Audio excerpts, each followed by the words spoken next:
Okay, so welcome back everyone, and welcome to episode 176. So, first one before I start the episode, where have I actually been? So what I've been doing, basically I had to take some time off as well because I was burnt out, but basically what I've been doing primarily is working on some interoperability patches between Dang It and Realism Overhaul. Now I should explain, Realism Overhaul, when you download it, comes with a dependency called test flight. But test flight only checks the reliability. It's a part failure mod, but it only checks reliability and causes engine failures. We have Dang It installed, and with Dang It installed, you get part failures on every single part. So it checks reliability based on a percentage, and also based on how advanced the part is. And it either passes it, as in it carries on working, or it fails it and it stops working and breaks. Well, because Realism Overhaul was never designed to work, never configured to work with Dang It, it's not configured with enough redundancy in certain parts. In fact, certain parts have no level of redundancy, unlike the real world counterparts which would actually have redundancy. So if you have something break, you have a backup.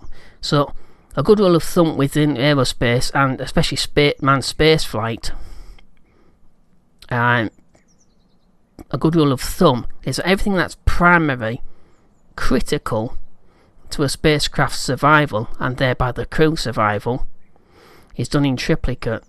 So in the case of the things that I've been looking at, first of all, in the case of fuel cells.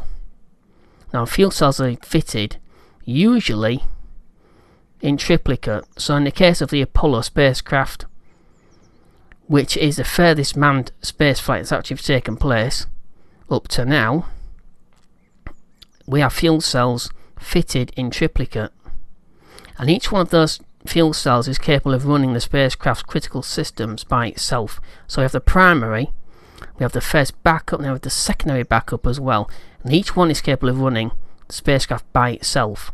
That wasn't reflected in the fuel cells present in the Realism Overhaul suite, simply because they wasn't expected to fail.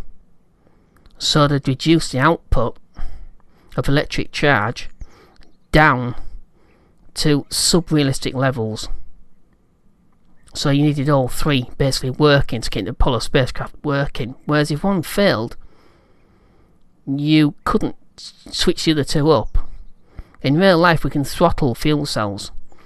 In KSP we can't do that. The only thing that's throttleable in KSP are the engines. So that's something I've been looking at. Not the only thing by a long way. So the further along I got through the tech tree, I was checking the tech tree out, each node, checking each part. Most of the parts are fine.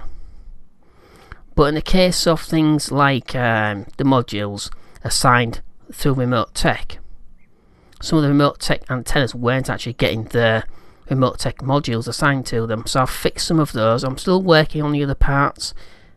Also, resource distribution.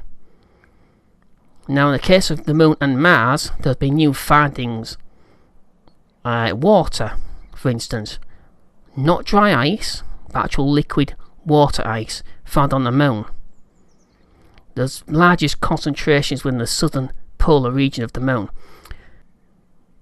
And in the case of Mars, in the southern polar region of Mars, they've actually found evidence, very, very strong evidence, of a liquid-based water in a subterranean lake during the summer months. So it would appear that the ice cap is actually melting during the summer months.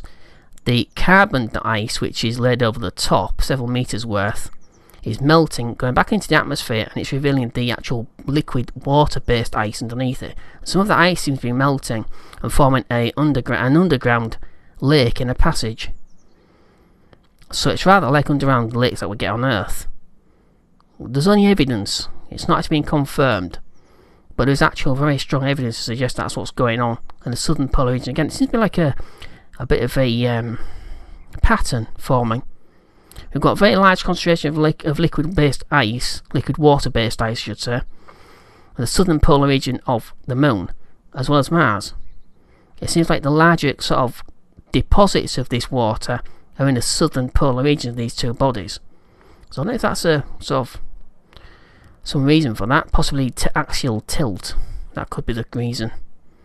Alright, so I'm going to do with this episode, I'm going to break down to 4 separate parts, 4 subsections.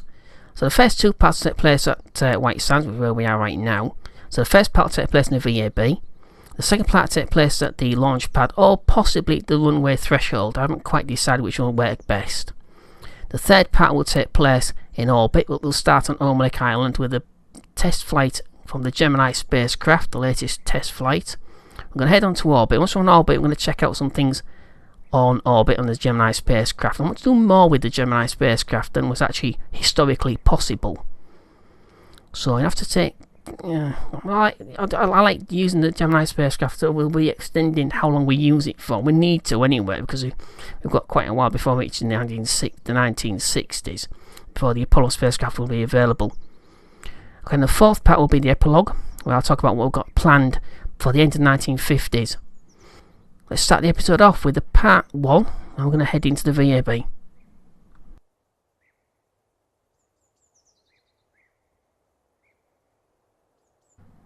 Okay, so welcome back and welcome into the VAB. So once again, okay, so we have in front of us, we have a series of fuel tanks. The orange ones are filled with cryogenically cooled fuel for the fuel cells. So we've got a single fuel cell, and we have the 6 fuel cell array. I'll come to us in a second. So we have the orange tanks are filled with liquid hydrogen and liquid oxygen, purely to feed the fuel cells. We have an empty battery bank for the fuel cells to charge on test. I have one of these being built right now, so hopefully we'll be able to just head straight out once I finish this. And we have an empty water tank. Now I'll turn the clamp off, hopefully it won't fill these, although there's no guarantee, so I may have to sort of redo this and separate this out instead of having it clamped. I'd rather have it clamped if possible, because sometimes when you head out to the launch pad or the runway, it bounces, and I've noticed this has rolled over quite a few times when I've been testing it. Okay, so what we have before us. So as I mentioned outside, I'm going to show you the first part that I noticed needed a lot of work on it to bring it up to scratch, so dang it didn't critically fail an entire mission. So what we have a single fuel cell. Now these are supposedly, according to the Realism Overhaul team's notes in their config files, they're supposed to be based on the Apollo fuel cell. Now I should explain before we carry on, there are 2 types of fuel cells that NASA tested and used. For Gemini, they used the ion exchange fuel cell. They used the ion exchange technique, or the ion exchange membrane fuel cell. The other, for Apollo and the space shuttles, they used a fuel cell called the Proton exchange membrane fuel cell, using the Proton exchange technique, which generated far less heat and turned out to be far more reliable than the Gemini's ion exchange fuel cell. The Gemini's fuel cells failed multiple times. Just about every single mission they failed within minutes of achieving orbit. One such test flight experienced a complete failure within 18 minutes of achieving orbit. So completely, utterly reliable to get to the moon, let's say, let alone orbital space. Okay, so we have the ion exchange fuel cell on board the Gemini. Now, unfortunately, the Gemini's service modules, which we'll be looking at in part 3 of this episode, somewhere. Do we have it here? There we are. If it lets me bring it up. So this is the equipment section. Contains fuel for... Yep, so this is the Gemini's service module. So this does have... somewhere. There we go. So this is a converter for liquid oxygen into breathable oxygen atmosphere. And this is the first of the 2. So Gemini differs from the other spacecraft, in fact, that rather than having 3 fuel cells, because it's just orbital space, it just fitted 2. It was purely for testing them. They had enough food, water and oxygen on board to survive a flight. It was just orbital space. Obviously to the moon, a few days, up to 10-12 days, you can't rely on stored fuel. Well, you could, but it would make your spacecraft weigh a lot more. So we have this. It's 1.28 per hour, 0.91 per hour. And again, outputs 1.12, wastewater, electric charge. So you can see they were incapable of generating water. The people who actually developed the fuel cells themselves had them generating water. Unfortunately, once there was on orbit, for some reason, there was an imbalance of too much hydrogen in the bag dispensers. And unfortunately, there wasn't reliable enough when it comes to electric charge either. Alright, so we'll move on to the next version. So the proton exchange fuel cell, which was invented by a man called Francis Bacon, who was actually working from 1939 onwards at Cambridge University in England. In 1959, North American Aviation, the eventual winners of the contract to build the service module for the Apollo spacecraft, had heard of Francis Bacon's proton exchange fuel cell and how reliable it had been. In 1959, they flew over representatives for North American Aviation, and they had a 5 kilowatt version of Francis Bacon's fuel cell demonstrated to them. They won the license, they actually got a license to use it in the Apollo service module, and they then won the contract, and the rest is history. The same proton exchange fuel cells in 12 kilowatt versions was actually fitting triplicate as well to the very space shuttle orbiter. That's the Rockwell orbiter. And I do believe the same proton exchange fuel cells will be used on the Orion service modules as well, but they'll be supplemented with solar panels. So that's further contingency safeguards within redundancy, which is what a fuel cell is supposed to be about here. This one here is a 6 fuel cell array, so we'll start on this. So we've got a single fuel cell, supposed to be a proton exchange fuel cell based on Apollo. Now Apollo was capable of generating a sustained power output of 2.3 kilowatts. This was actually well under that. Well under. Now unfortunately, I believe I already mentioned this outside, we cannot throttle fuel cells. In real life, depending on demand, we can turn a fuel cell up or down. We can't do that in KSP. So for contingency, purely contingency, I've turned these all up to 2.3 kilowatts. That is the maximum sustained. In real life, you could turn them up a lot higher than that. In contingency situations, you've actually needed to.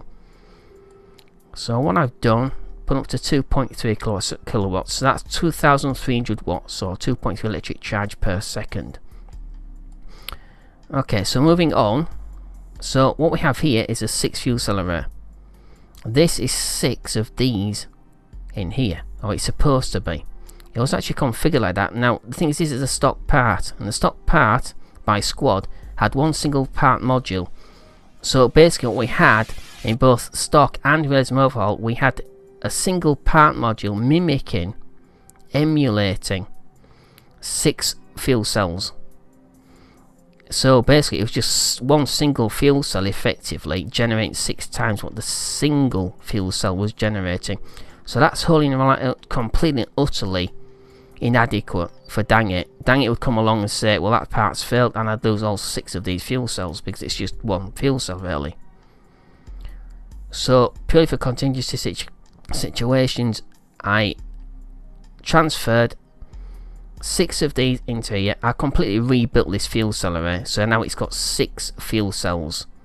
So let's see if I've actually done it correctly. It's electricity, isn't it? Of course it is. Tipping it up. So we've got a 6 fuel cell.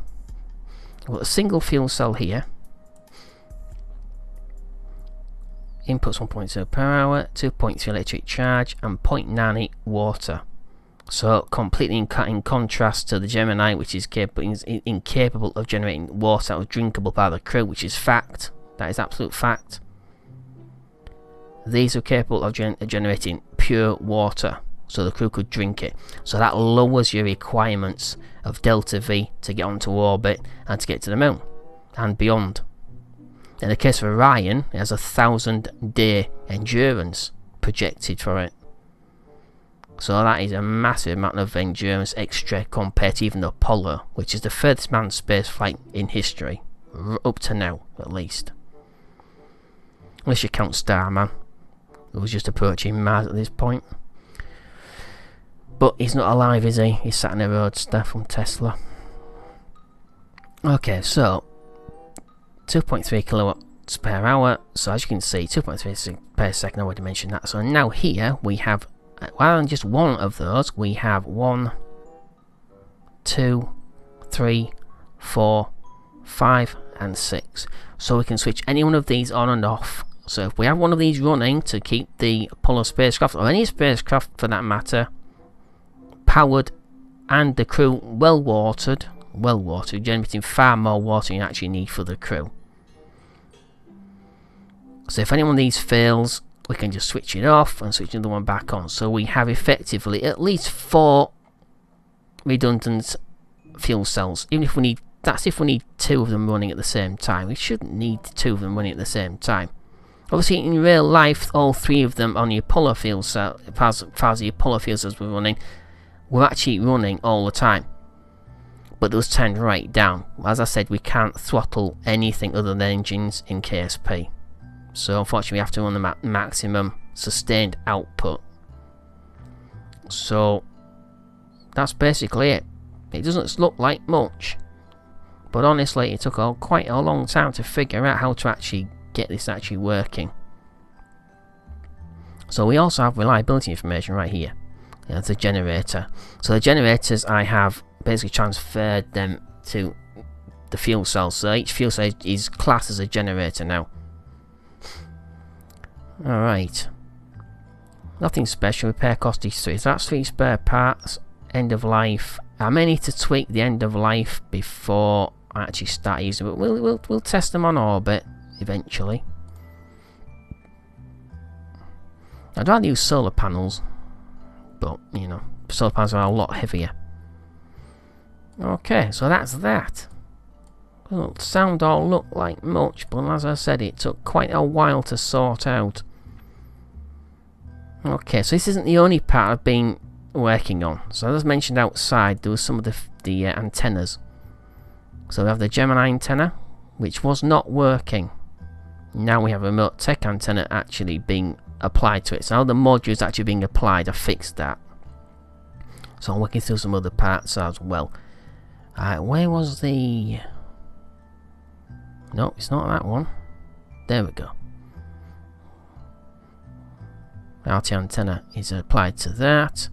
There's also Apollo set. There we go. So this was the first antenna that I noticed wasn't working. Obviously the other ones weren't working either until I fixed them, but this was the first one, the Apollo Service Module High Gain Antenna. Now this in real life was used by Apollo to send TV pictures back to Earth, both from the command module and from the lunar excursion module. And it wasn't working. It was just an empty piece of equipment. It's just basically like a structure, no different than one of these tanks. Not the tanks, the structures holding the girders, holding the tanks in place. So that's just some of the other parts I've been working on. Obviously I can't show you everything because I don't have enough time. So I'm going to concentrate on fuel cells this particular episode. I'm not going to show anything else. So hopefully this should be just about finished building. No. Okay, what's going on?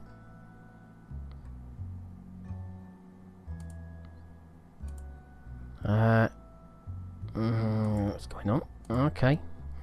Alright, I'm pretty sure I, yeah, 1 day, 11 hours, 40 minutes. That's a bit weird. Okay. Alright, whatever. I'll sort that out. So we'll head out. And we'll head over to the launch pad. I won't bore you with the sort of building this and rolling it out to the launch pad, anything like that. We'll go straight to the launch pad with the fuel cell. We'll demonstrate the fuel cells actually working as they're supposed to, and then we'll head over to Omelek Island where we have a Gemini spacecraft waiting to launch into orbit, and then we'll test some boil off ratings. We're going to rate some boil off sort of amounts, see how much liquid hydrogen we actually need to operate the fuel cells and compensate for boil off, things like that. Okay, so we'll head out straight out to the launch pad.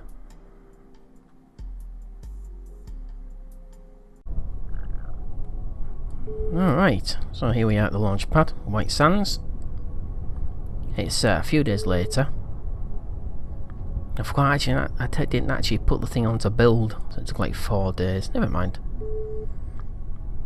So we also have the Gemini Spacecraft being built right now. As you can see, a Type 2 Gemini 9. 5 days, 18 hours, 42 minutes, but that's later on. Alright, so what we have, electric charge. So you can see we've got a tiny sliver of electric charge. So luckily it's not generating electric charge and water. So turning these off worked. Wasn't sure whether it actually would or not. Alright, so we have the water. So I'm not going to test the single fuel cell. There's no reason to. So if I right click on it, start fuel cell, single fuel cell, turn that on. It's going to charge its own battery first. So we'll stop that.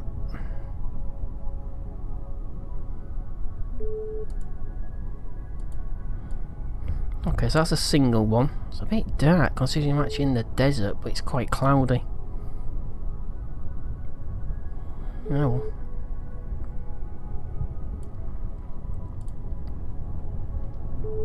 So you have 1, 2, 3, 4, 5 and 6, as opposed to just having the 1. So each one of these is a module. So dang it will see 6 modules rather than just the 1. So that gives us a lot more redundancy. So we start one. Operational. I forgot to flatten the battery here, but never mind. You can see how cool it looks because look at it, it's flashing enough as well when it's working. So obviously you would fit these inside a service module you'd put together yourself, like a cargo bay basically, so you can get at them in case they break down.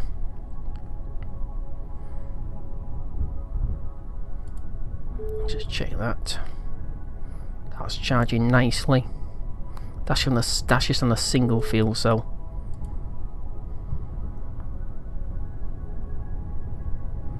We are generating water. Obviously the figure of water, each point of water represents more water than you actually think. It's actually a number of pints, I believe. I believe 1 is 1 litre. So if I turn another one on, I would see a little bit more of an acceleration. Yeah, that's better. It's 5.6, which is correct.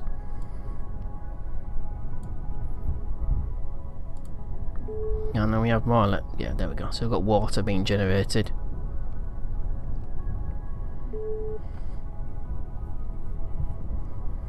Once the water tanks are full, it continues. It just spills over. Because power is the primary sort of reason for having fuel cells. It's not genuinely water that would cripple a spacecraft. You can go with you go a few hours without water. You can go quite a few days, in fact weeks, without food. It's not healthy, but you could do it. But principally you need to breathe. If the oxygen shuts off, you are basically dead. Unless you can hold your breath for a few days, but highly unlikely.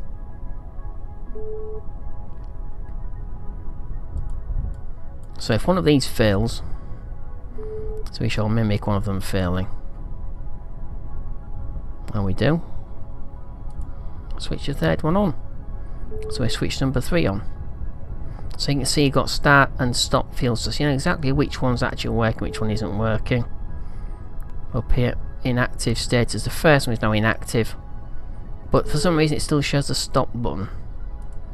even if it's actually already stopped. So first of all, you don't see the stop button until you actually start it off, but I don't know why that is. It's not important. It's got 0.06 and 0.07. So if you turn all 6 of them on, it's going to consume more fuel. But obviously, as I said, if you have let's say you have a 5,000 ampere hour battery, over that 2-week mission to the moon and back, or wherever you want to go, it's the same amount of electric charge that you will store and use if it's the same spacecraft you're going to be using the fuel cells on. So you're not going to be using, as far as the fuel cells are concerned, any more hydrogen or oxygen. You will have to compensate for more boil off if you don't have cryogenic tanks cool enough. So you don't have enough technology to keep the hydrogen cool enough. You will experience what is called boil off. And boil off is basically a process of liquid turning to a gas. It's as simple as that. When it comes to liquid oxygen, it's fine. We can keep that cold enough, and we can stop it from seeping out. So we've got liquid hydrogen. Liquid hydrogen, you can still stop from boiling off.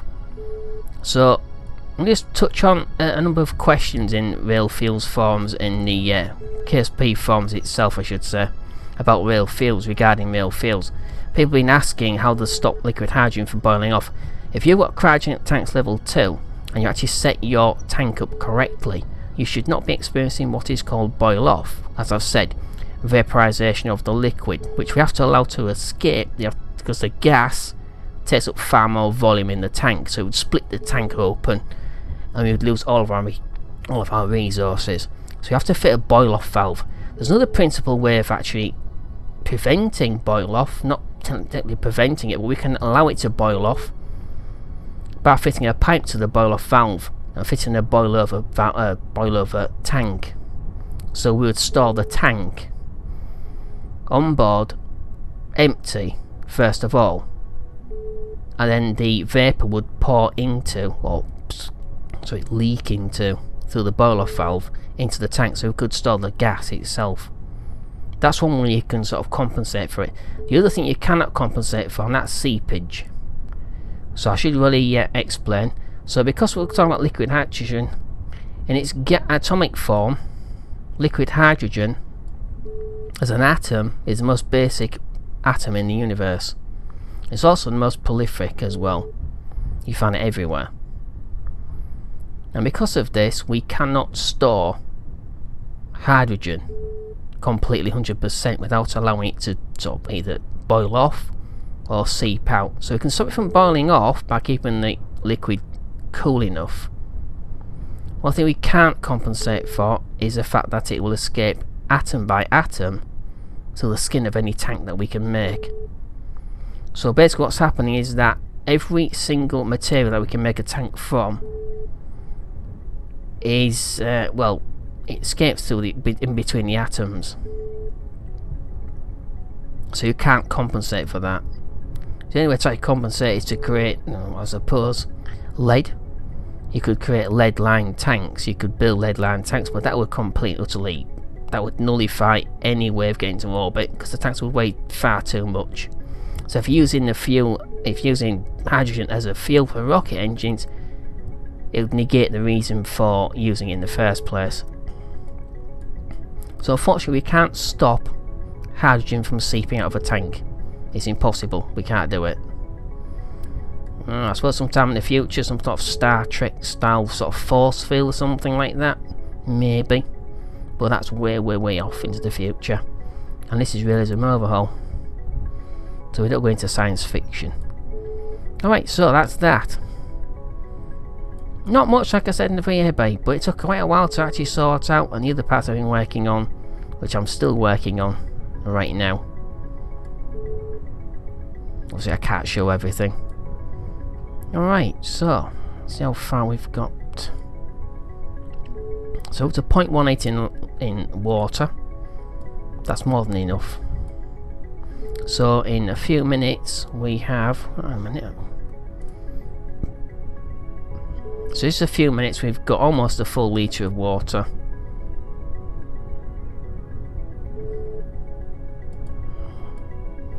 That's fine.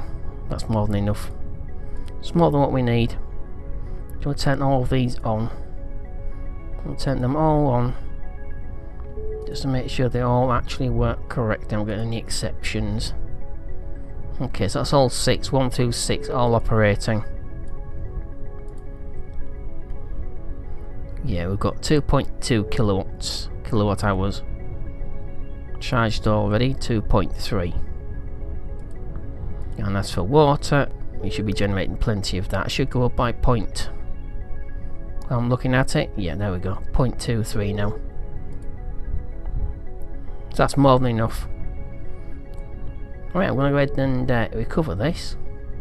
So yeah, as I said, like I said, the questions in the KSP forums, as far as real fuels are concerned, trying to ask how to store liquid hydrogen in orbit, it's impossible to do that. You can't do it. You can stop it from boiling off, but you can't stop it from seeping through the skin of the tank. You just can't do it. It's impossible, because it's such a low atomic mass, which is why it's so good as a fuel for ISP for rocket engines. Alright, so we'll head straight over to Omelek Island. I'm still building the Gemini, so it's going to be about 5 days. You won't see that, you won't notice that. So the magic of video editing. So go straight over to Omelek Island, where the Gemini Spacecraft went to launch into orbit. We're going to test some things in orbit. We're going to test that antenna that I showed you on the VAB, which is the Gemini's antenna. Make sure that works. It should work. It's fine. I haven't tested it, so I waited for this episode. So if it doesn't work, oh dear. Well, I'll have to figure something else out. I'm going to test for boil off as well. I'm going to test those fuel cells. They shouldn't generate water though, so I've included water in the stores for the spacecraft itself, because you can't rely on it generating water. Alright, so we'll head over to Omelek Island for the latest Gemini test flight. We'll head into orbit.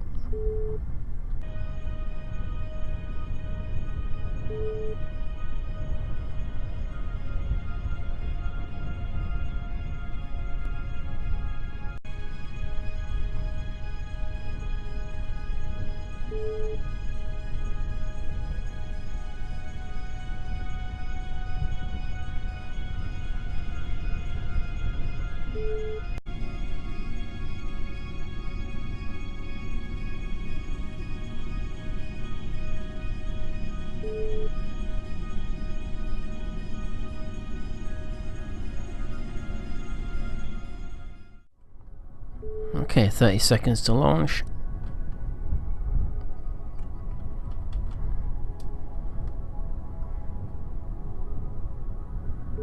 "25 seconds.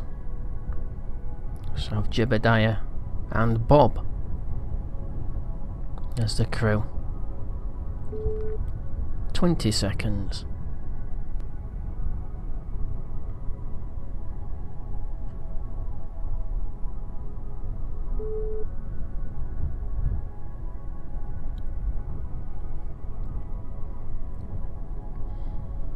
"12 seconds.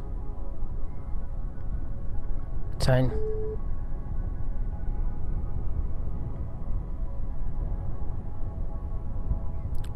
6. 5. 4. 3. Ignition.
perfect booster separation.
Okay, that went absolutely perfectly.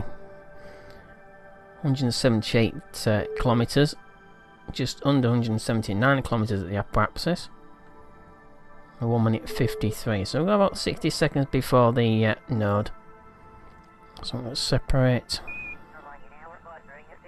Throttle is down. Separation of first stage in 3, 2, 1. 140 kilometers.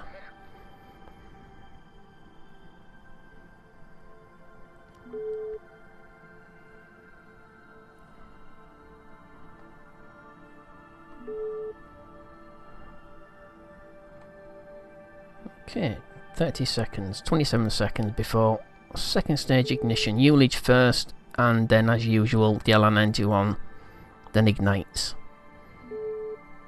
3, 2, Ullage. Ignition, now.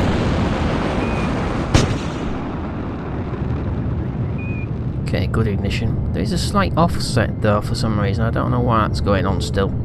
I did investigate, but for some reason I don't seem to be able to find out the cause. Okay, so trans stage off. Okay, so that's orbit achieved. Went a little bit too high at the upper axis again. I keep doing that. 570 kilometers. It was 179 by 179, and I unfortunately, when you've got your mouse over the flight computer for remote tech, it stops you from controlling anything else. So I should have had my mouse there, but never mind. It's fine. So something we do seem to have a problem with is RCS. For some reason, these RCS thrusters, they're fine, they do work. The problem is that they're not getting the fuel from this tank. They do still run an MHNTR, but so does the main thruster here, which I will show you in a second. So we're going to have to probably compensate. So that is live. They should be working. That activate there is for the PSPC, which is the solid SRBs, solid rocket boosters for the re-entry system. For some reason, they don't seem to be receiving. This tank is not sending the fuel to these thrusters. So I may need to put a tiny little tank in between these two stages just to feed this one specially. So you can see they're active. So if I try activating RCS, there is nothing. You see the main engine there gimbaling. So I'll let this stage go. Turn RCS off in 3, 2, 1. Alright, so we're going to start this mission off in just a few moments.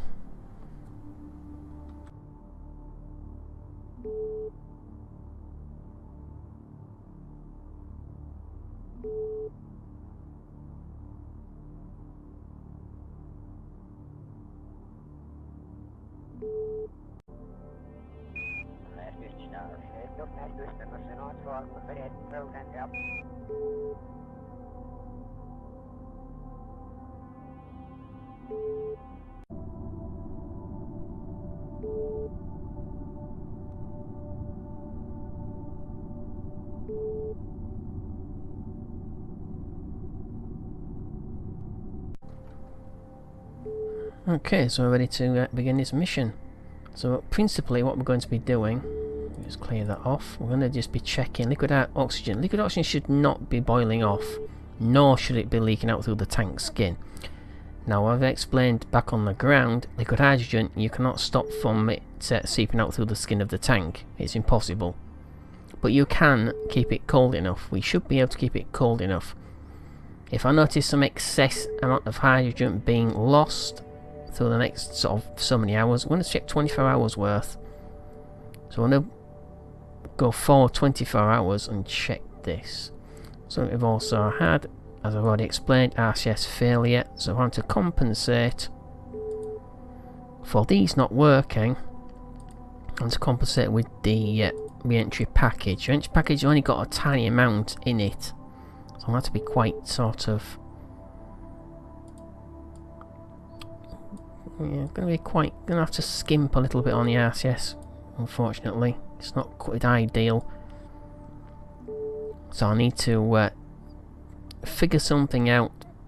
Probably do something like a hybrid version of my previous service module, just enough to put enough sort of feel for the RCS. They run on exactly the same MH and NTO, but unfortunately I don't seem to be getting their fuel from this tank. So this tank has got a huge amount of fuel in it, including liquid hydrogen and liquid oxygen. I'm hoping that it is cryogenically cooled. So I'll start fuel cell 1 and fuel cell 2.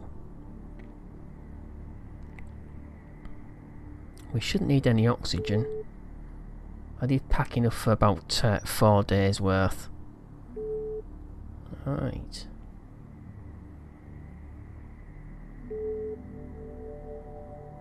Yeah, they don't seem to be working at all, do they?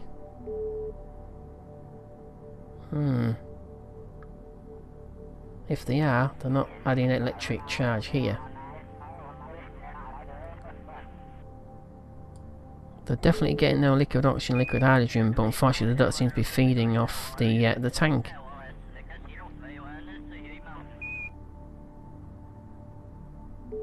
We'll start that. Does that work? It could just be a simple case of the battery just isn't low enough. I believe it has to get to below 50%, I believe.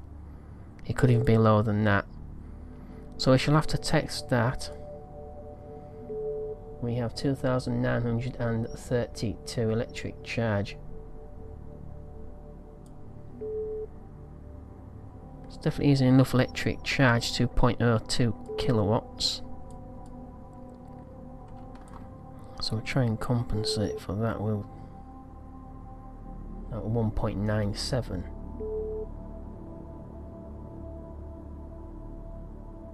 Looks like we have got a problem with the fuel cells as well.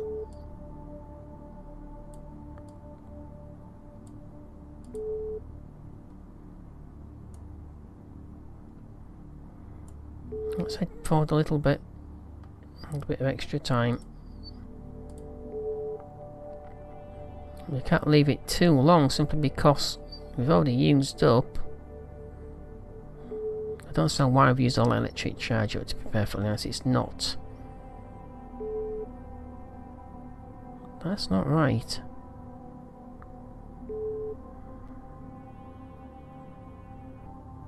We're down to just over 600 electric charge units, and unfortunately the fuel cells have not worked. The good news is, for some reason, liquid hydrogen hasn't boiled off at all.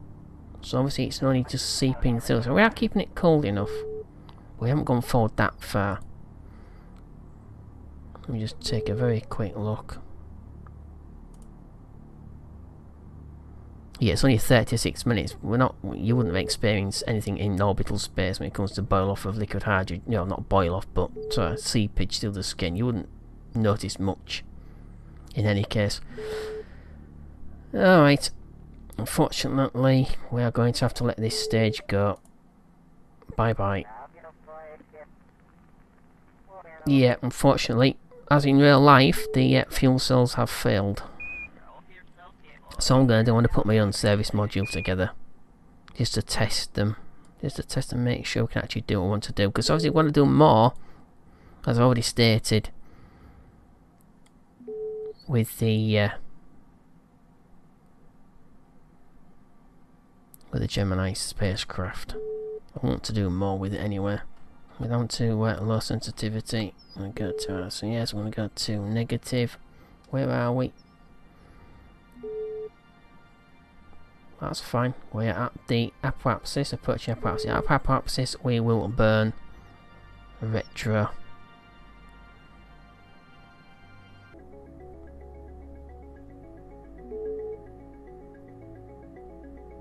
So I'm going to bring that down now. Okay, here we go. 3, 2, 1.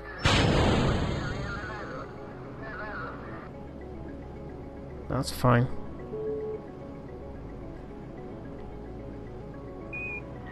Also, we have got... no, we don't. Thought we had gimbling just now, but we don't.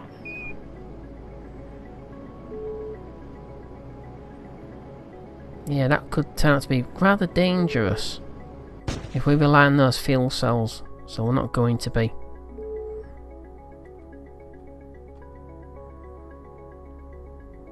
Okay, we're going to bring this down. It's going to be quite boring to watch. It's minus 77. It's going to be quite hairy. It should be fine though. Right, we'll let the service module, final section of the service module will go. Nice and smooth.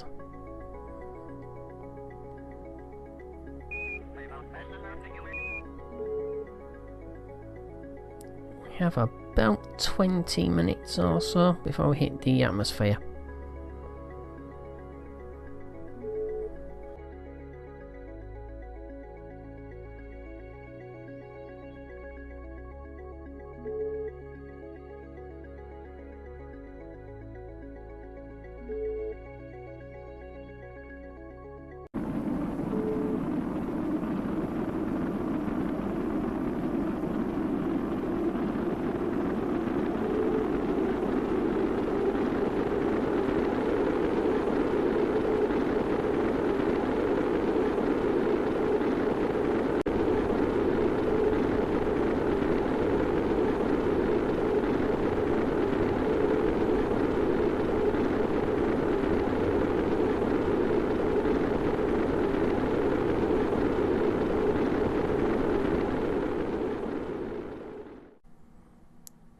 Alright, so welcome everyone. Welcome to the fourth and final part of episode 176.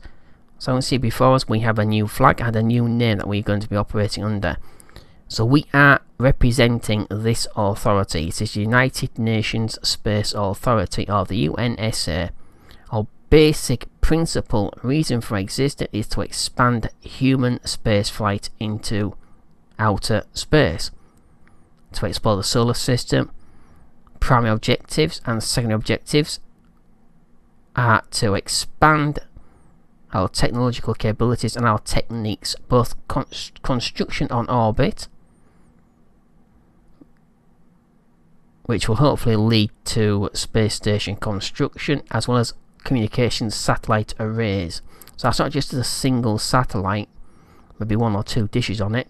We're talking about a large array, rather like a billboard, but in metal, a metallic structure with multiple dishes and antennas on it to boost our capability of covering the space flights that we currently have scheduled for launch, including further Gemini test flights.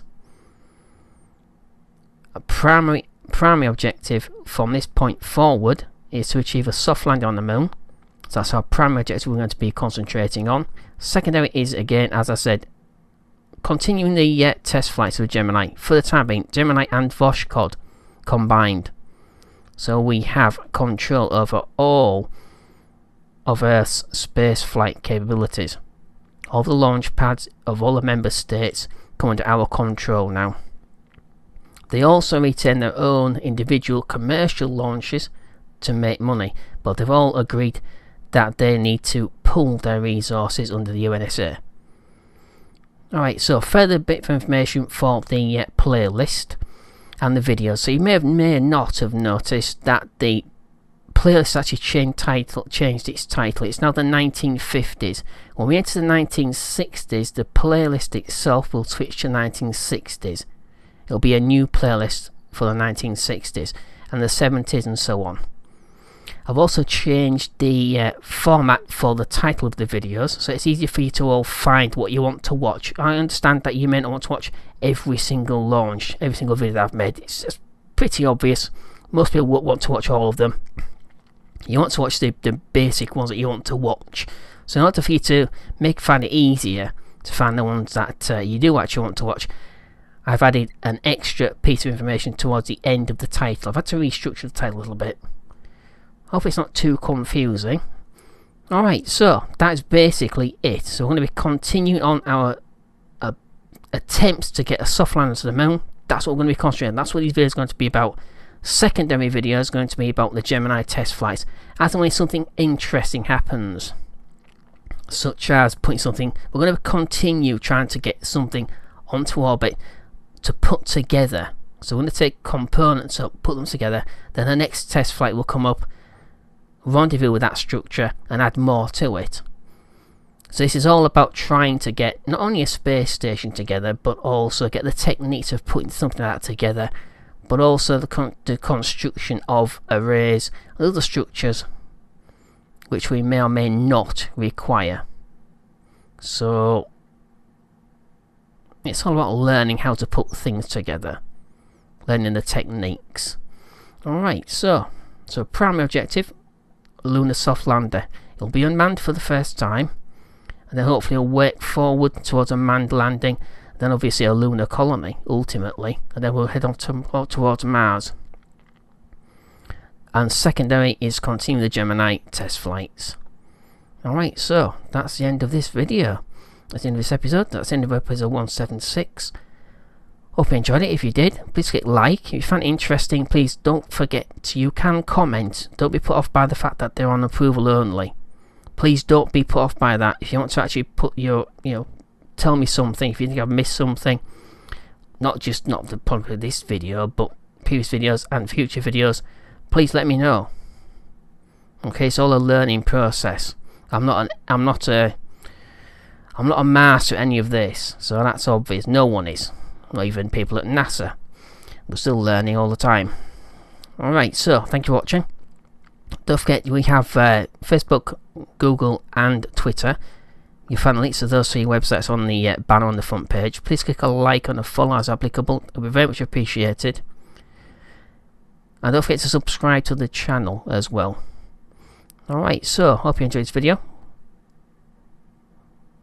And I'll see you in the next episode, hopefully. Episode 177, where we'll actually start on the actual expansion into the solar system with the Gemini test flights and an attempt to get something onto the lunar surface. Alright, so once again, thank you for watching. Take care. Bye bye.